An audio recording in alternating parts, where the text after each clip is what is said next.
with the acrid smell of gunpowder, and there was a neat hole in the chaff bag. It had worked. Tim's heart was thumping with excitement and adrenaline pounded through his body, but he looked to Lexi for his ultimate reward. He wasn't disappointed. Wow! Lexi breathed out a long, gentle sigh as he stared down at the chaff bag. He squatted beside it and tentatively poked at the hole. Wow! He marveled again. Want to go?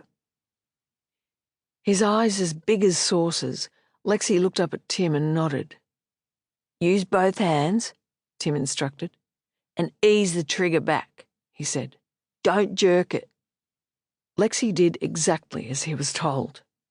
He pressed the revolver against the bag, and, with both index fingers, he pulled on the trigger. It was harder than he thought. Far from easing it back, Lexi had to muster every ounce of strength he had before he felt the trigger move at all. But finally it did, and he too felt the power of the recoil as the gun kicked like a living thing in his hands. Lexi was overwhelmed. It was awesome. It was thrilling to feel such power. He stared down at the second hole and again knelt to examine it.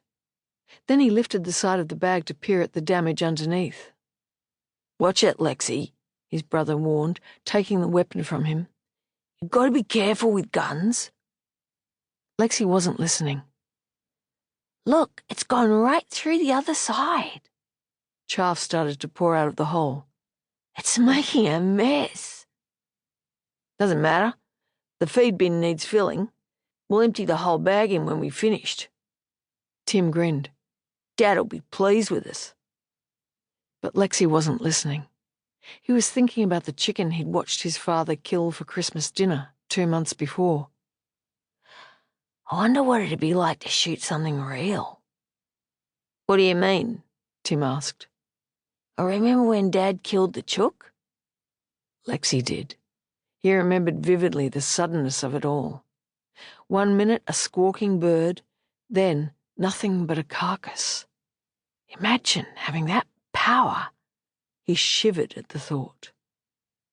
Kill one of the chooks? You're joking. Lexi stared back at Tim for several seconds. Then he shrugged. Okay, he said flatly. We'll stick to the feed bag. Tim wondered why the idea was so shocking to him. He'd seen his father kill several chickens over the years, and it had meant nothing. With the exception of Ted the rooster and several layers, the rest of the brood was destined for the table anyway. They didn't even have pet names. No, it was the idea of killing one himself that was so shocking. Shocking enough to be thrilling. That hole in the chook yard where Ted got out isn't fixed up too good, he said thoughtfully. He could feel Lexi's eyes on him again. The younger boy looked as if he was holding his breath. We could say they got out, and we couldn't catch them all. Lexi nodded, still hardly daring to breathe. Okay, Tim made the decision. We'll shoot one of the chooks. Agatha's bigger. It was a breathless suggestion, and Tim wasn't sure if he'd heard correctly. Agatha? Kill Agatha? She's bigger. The bigger the victim, the greater the power, calculated Lexi. But the idea of slaughtering the pet goose they'd fed by hand was repugnant to Tim. We'll do one of the chooks, okay? It was a command, rather than a question. Okay, Lexi grudgingly agreed. It took them 10 minutes to catch the right bird. Lexi insisted on the fattest one. That'll make Dad even madder. She's just about ready for eating, Tim grumbled, but he clasped the bird's wings against its back and told Lexi to latch the gate behind him.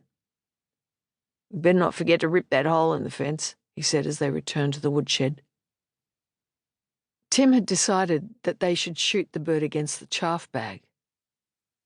There'll be blood, he said. Yes,